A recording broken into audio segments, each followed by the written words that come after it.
UltraTech देश का सबसे बड़ा सीमेंट ब्रांड, कैपेसिटी इतना कि अमेरिका के सारे सीमेंट कंपनीज भी एक साथ आ जाए ना तो भी अकेले अल्ट्राटेक के जितना सीमेंट नहीं बना पाएंगे।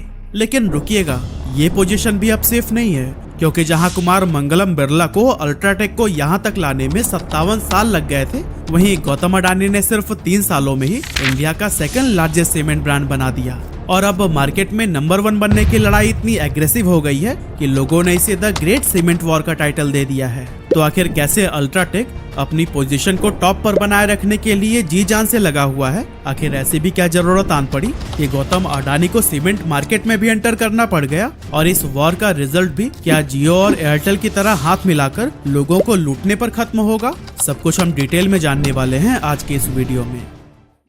तो दोस्तों, सबसे पहले अगर हम बात करें अल्ट्राटेक की, तो यह बेसिकली 2 कंपनियों को मर्ज करके बनाई गई थी। पहली आदित्य बिरला ग्रुप की ग्रासिम सीमेंट और दूसरी लार्सन एंड टुब्रो की एल&टी सीमेंट। एक्चुअली बात है साल 2000 की, जब एल&टी कंपनी ने अपने सीमेंट बिजनेस को सेल करने का डिसीजन लिया।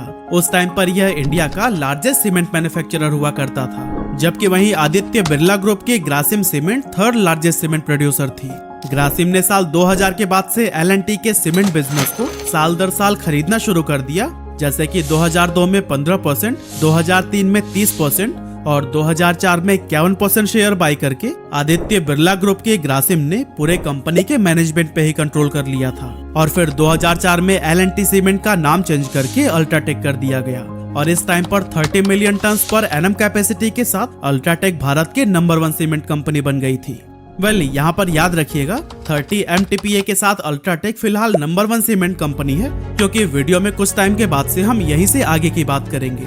लेकिन फिलहाल अगर हम अडानी ग्रुप की बात करें तो फिर उन्होंने सीमेंट इंडस्ट्री में 2022 में एंट्री लिया, जब उन्होंने इसी साल सितंबर में इंटरनेशनल ब्रांड हॉलसिम से अंबुजा और एसीसी सीमेंट को $6.4 बिलियन यानी कि करीब 51,000 करोड़ रुपए में एक्वायर किया था। और दोस्तों, गौतम अडानी का ये सीमेंट मार्केट में घुसना कोई छोटा मोटा एंट्री नहीं था, क्योंकि वो एक ही झटके में इस एक्विजिशन के साथ अल्ट्राटेक के बाद से दूसरे सबसे बड़े प्लेयर बन गए थे। हम दोबारा चलते हैं 2004 में, जब 30 मिलियन टन पर एनम के साथ अल्ट्राटेक नंबर 1 सीमेंट कंपनी बन गया था। हालांकि भले ही उस समय पर अल्ट्राटेक कैपेसिटी के मामले में मार्केट लीडर था, लेकिन इस टाइम अंबुजा और एसीसी सीमेंट जैसे मिड साइज सीमेंट ब्रांड भी काफी तेजी से आगे बढ़ने लगे थे।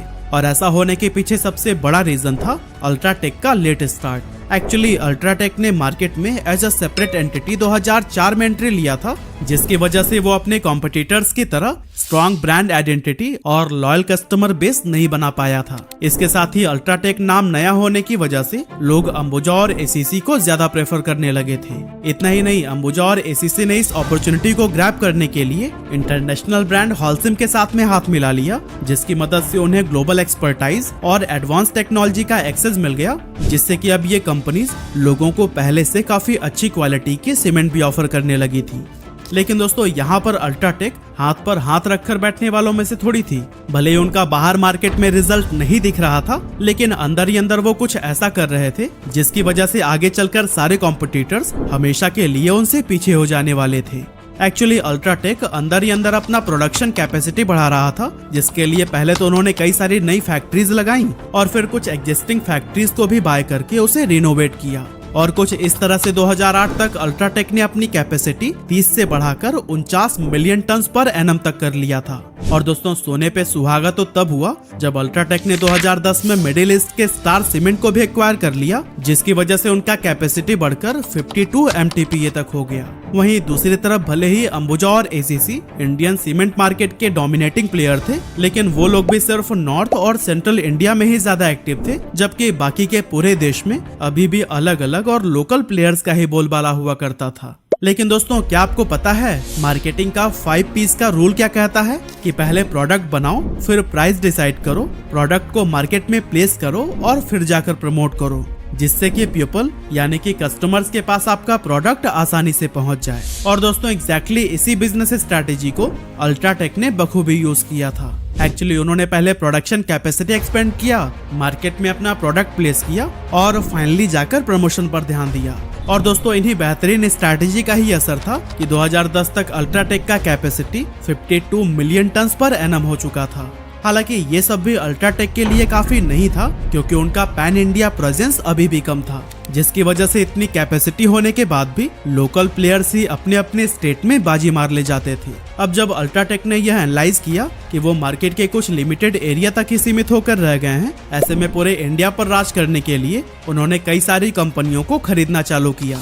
और दोस्तों ये स्ट्रैटेजिक एक्विजिशंस अल्ट्राटेक को नॉर्थ से लेकर साउथ और ईस्ट से लेकर वेस्ट तक हर जगह पर टॉप पर ला दिया था।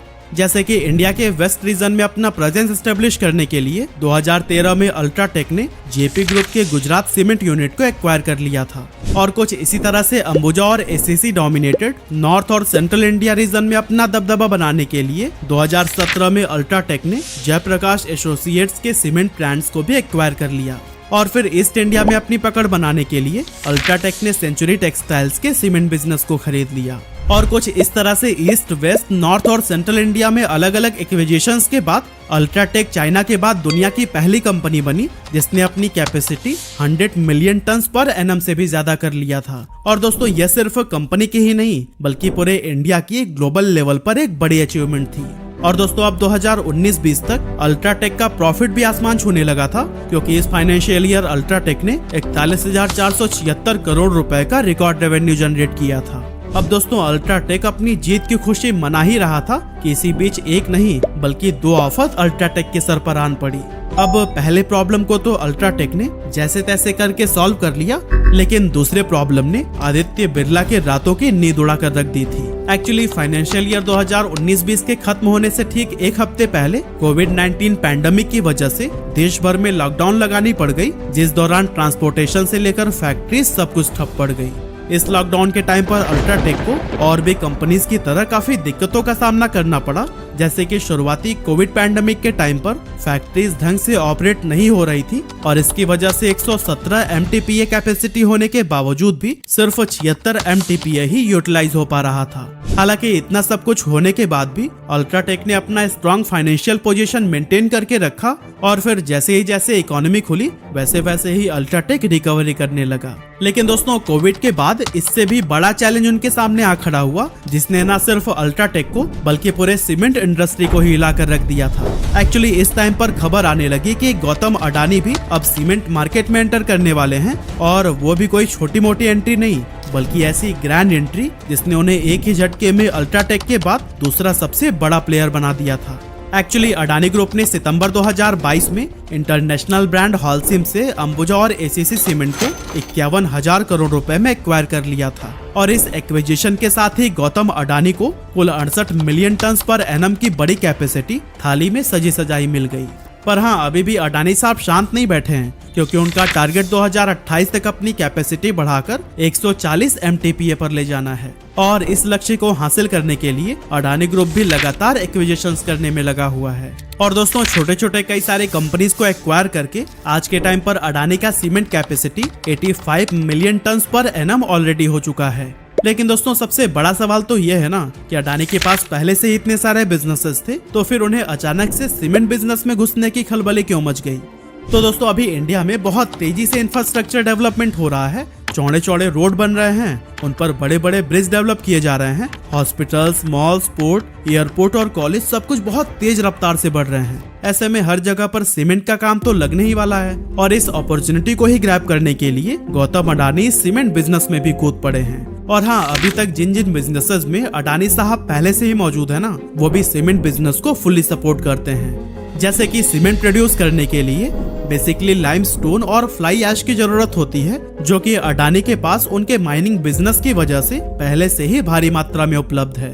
इसके बाद से सीमेंट बनाने वाली फैक्ट्रीज के लिए लगेगा इलेक्ट्रिसिटी, तो फिर वो भी अडानी पावर के पास से आ ही जाएगी। और दोस्तों अगर बात करें सब कुछ तैयार होने के बाद से सीमेंट को देश विदेश तक भेजा कैसे जाएगा, तो फिर यहाँ भी अडानी के पास में पोर्ट है, जिससे वो समुद्री रास्ते पर तो राज करते ही हैं। और रही बात हवाई रूट्स की, तो यहाँ पर भी कई सारे एयरपोर्ट्स उनके अंडर में होने की वजह से उन्हें काफी सपोर्ट मिल जाने वाला है।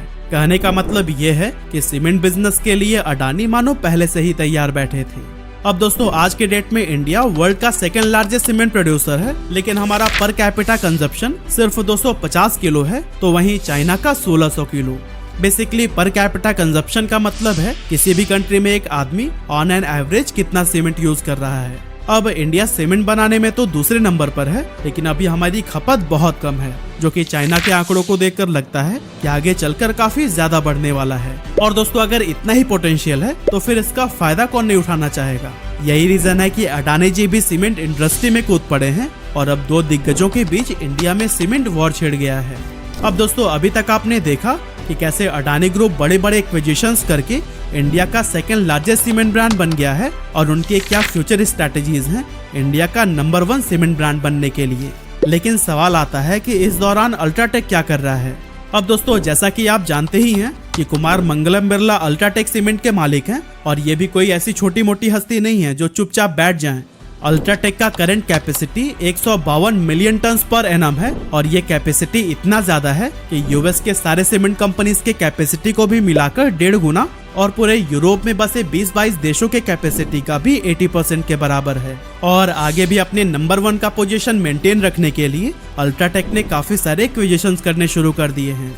2020 तक अल्ट्राटेक ने नॉर्थ, सेंट्रल, ईस्ट और वेस्ट इंडिया को तो कैप्चर कर ही लिया था, लेकिन साउथ इंडिया अभी भी बचा हुआ था। इसीलिए उन्होंने साउथ इंडिया पर अपना डोमिनेंस जमाने के लिए एक तो अपना नया सीमेंट प्लांट तमिलनाडु में सेटअप किया है और दूसरा इंडिया सीमेंट कंपनी को भी एक्वायर कर लिया है। और दोस्तों, आपको बताता चलूं कि इंडिया सीमेंट वही एन श्रीनिवासन की कंपनी है जो कि आईपीएल टीम सीएसके के ऑनर हैं। फ्यूचर की अगर बात करें तो बिरला ग्रुप ने अपने सीमेंट बिजनेस में 32,000 करोड़ रुपए का इन्वेस्टमेंट करने का अनाउंसमेंट किया है और फाइनेंशियल ईयर 2027 तक अपनी पूरी capacity 190 million ton per annum तक पहुंचाने का टारगेट रखा है, जो कि अडानी से 50 मिलियन टन पर एनम ज्यादा है। अब दोनों दिग्गज प्लेयर नंबर 1 की पोजीशन के लिए घमासान युद्ध कर रहे हैं और ये तो वक्त ही बताएगा कि इस द ग्रेट सीमेंट वॉर में कौन जीतेगा। लेकिन दोस्तों, एक बात याद रखिएगा, ये हेल्दी कंपटीशन हमेशा चलता रहना चाहिए, नहीं तो जिस तरह आज के टाइम पर जियो और एयरटेल एक साथ मिलकर अपनी मनमानी कर रहे हैं, वो सीमेंट मार्केट में भी ना हो जाए, क्योंकि छोटे छोटे प्लेयर्स को तो ये लोग खरीद ही ले रहे हैं और लास्ट में बस यही 2 लोग बचे और हाथ मिला लिए, तो फिर हम और आप जैसे लोगों के लिए ये काफी भारी पड़ सकता है। दोस्तों, ये था सीमेंट के ऊपर जो अडानी भी सीमेंट की कंपनी में घुस गया। पहले सीमेंट का चला 350 में मिलता था, अब 600-700 में चला गया, क्योंकि छोटे प्लेयरों को मिलना क्या करे, बिल्कुल ही खत्म कर जा रहा है। बिरला शक्ति सीमेंट थी साउथ में, सबसे फेमस सीमेंट थी बिरला शक्ति, उसको भी खरीद लिए। आज यहाँ भी 700-800 रुपये में थैला आ रहा है सीमेंट का, क्योंकि छोटे व्यापारियों को खत्म कर जा रहा है, आपस में बांट ले रहे पैसा पूरा। पहले रिचार्ज 10 रुपये, 20 रुपये, 30 रुपये का कार्ड होता था रिचार्ज का, आज 280 रुपये आज कराना पड़ रहा रिचार्ज में, कहीं 220 का कराना पड़ा रिचार्ज, क्योंकि छोटे फोन पे बात करो ना, करो अपना रिचार्ज तो पूरा कराना पड़ रहा कैसा भी। तो क्या जब तक छोटे कारोबार वाले रहेंगे, आम पब्लिक को भी फायदा रहता है, वो कॉम्पिटिशन देते हो ना। तो ये अडानी भी क्या है, छोटे व्यापारियों के पूरे कंपनियों को खरीद लेके अपनी बड़ी कंपनी में डाले आईसीसी। ये वीडियो अच्छा लगा तो लाइक करो, शेयर करो, सब्सक्राइब करो, अपने अपने घर वालों का बहुत बहुत